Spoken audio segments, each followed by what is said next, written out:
देखिए, इमरान खान ने जिस दिन प्रधानमंत्री की कुर्सी संभाली उसी दिन से उन्हें विपक्ष सिलेक्टेड पीएम कह रहा है। इमरान को सिलेक्टेड पीएम इसलिए कहा गया क्योंकि वो पाकिस्तानी सेना के बेहद करीबी माने जाते थे। लेकिन आज इमरान की कुर्सी जिस तरह से फिसल रही है और सेना तमाशा देख रही है, उससे साफ है कि आर्मी ने इमरान के सर से हाथ हटा लिया है।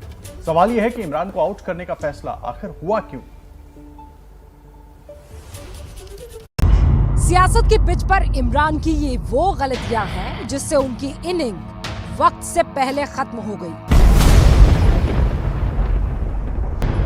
पाकिस्तान में इमरान का गेम अब ओवर हो चुका है।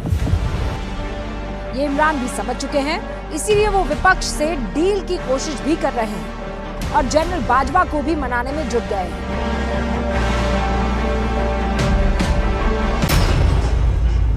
सवाल है कि इमरान की टीम में फूट किसने डाली? किसके इशारे पर पीपीपी और पीएमएल-एन ही नहीं बल्कि इमरान का साथ देने वाली पार्टियां भी एक खैमे में आ गई? इसलिए ये सवाल भी बनता है कि आखिर इमरान को क्लीन बोल्ड करने की पूरी स्क्रिप्ट लिखी। पाकिस्तान के बारे में एक कहावत मशहूर है कि यहाँ निज़ाम आर्मी, अमेरिका और अल्लाह की मर्जी से चलता है। इमरान खान आर्मी के सेलेक्टेड प्राइम मिनिस्टर थे, लेकिन सत्ता में आने के बाद जैसे ही उन्होंने अमेरिका और आर्मी को आंखें दिखाना शुरू की, उनके पैरों तले की जमीन खसक गई।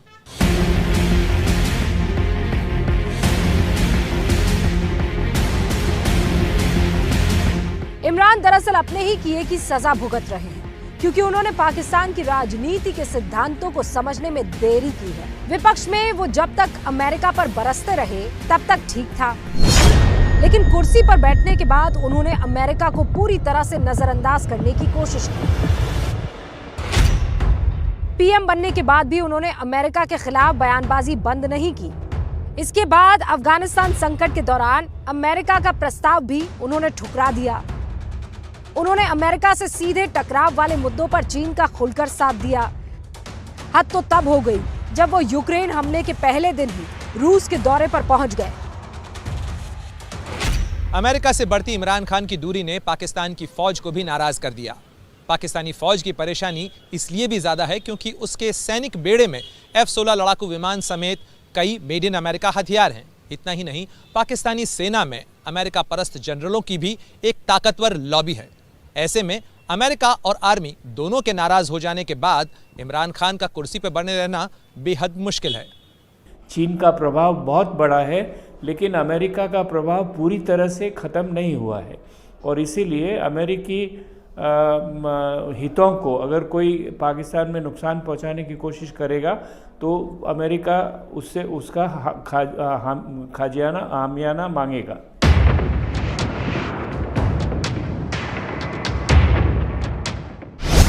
इमरान ने अमेरिका और आर्मी को तो पहले ही नाराज कर रखा था। रूस यूक्रेन जंग शुरू होने के बाद उन्होंने यूरोप से भी पंगा ले लिया। इमरान जिस यूरोप को अपनी रैली में निशाना बना रहे हैं, वो यूरोप पाकिस्तान की अर्थव्यवस्था के लिए कितना अहम है, ये कुछ आंकड़ों से समझिए। पाकिस्तान के कुल कारोबार में यूरोपियन यूनियन की हिस्सेदारी 14% की है और पाकिस्तान के कुल निर्यात का 28% यूरोपीय यूनियन पहुंचता है। एक तरफ इमरान कर्ज के लिए मारे मारे फिरते हैं, दूसरी तरफ वो उन्हीं देशों से रिश्ते खराब करने में लगे हैं जो देश की अर्थव्यवस्था के लिए जरूरी है, यानी यूरोप और अमेरिका। इमरान की इस नीति से पाकिस्तान दिवालिया होने लगा है। इससे भी विपक्ष को एकजुट होने का मौका मिला, जिसमें आर्मी की बड़ी भूमिका रही।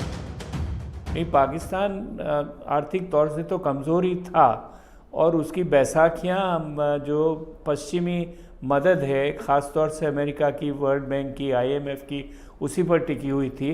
दरअसल उन्होंने लोन देके इमरान को बचाने की कोशिश की है, लेकिन जो लोन मिले हैं उसको इमरान ने जो वादे किए थे कि उसकी वजह से वो टैक्स बढ़ाकर रेवेन्यू को बढ़ाएगा, वो उसने नहीं किया। अमेरिका और यूरोप को लेकर गलत नीतियों के बाद रही सही कसर इमरान और चीन की यारी ने पूरी कर दी।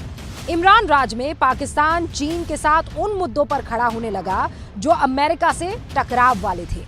इमरान को महंगा पड़ा, इसमें कोई दो राय नहीं है, लेकिन चीन से ज़्यादा नज़दीकी देखिए पाकिस्तान की बढ़ रही है। चीन ने बिलियंस ऑफ डॉलर्स पाकिस्तान में डाले हैं और BRI के अंडर में इतने सारे प्रोजेक्ट्स उन्होंने लिए हैं। उसके अलावा उनकी सारी जो तिब्बत और सिंचियांग की स्थिति है उसमें पाकिस्तान एक अहम भूमिका अदा कर सकता है। अपनी गलतियों से चौतरफा घिरने के बाद भी इमरान नहीं संभले।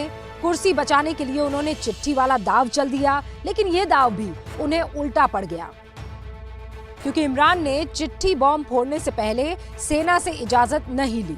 इस चिट्ठी से अमेरिका पाकिस्तान के रिश्ते और उलझ गए। इससे सेना भड़क उठी। चिट्ठी बॉम्ब के बाद ही सेना प्रमुख बाजवा ने इमरान से 3 बार मुलाकात की और माना जा रहा है कि बाजवा ने इमरान से एग्जिट रूट पर चर्चा की। अब अकेले पड़े इमरान ने अपनी कुर्सी के लिए पहले विपक्ष से डील की कोशिश की और जब बात नहीं बनी तो सदन स्थगित कराने के लिए पैतरा चला। लेकिन नतीजा ये रहा कि आज पाकिस्तान में सड़क से लेकर सदन तक एक ही शोर है।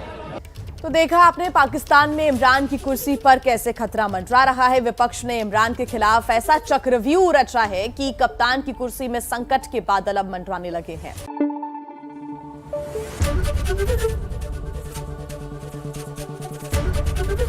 एबीपी न्यूज आपको रखे आगे।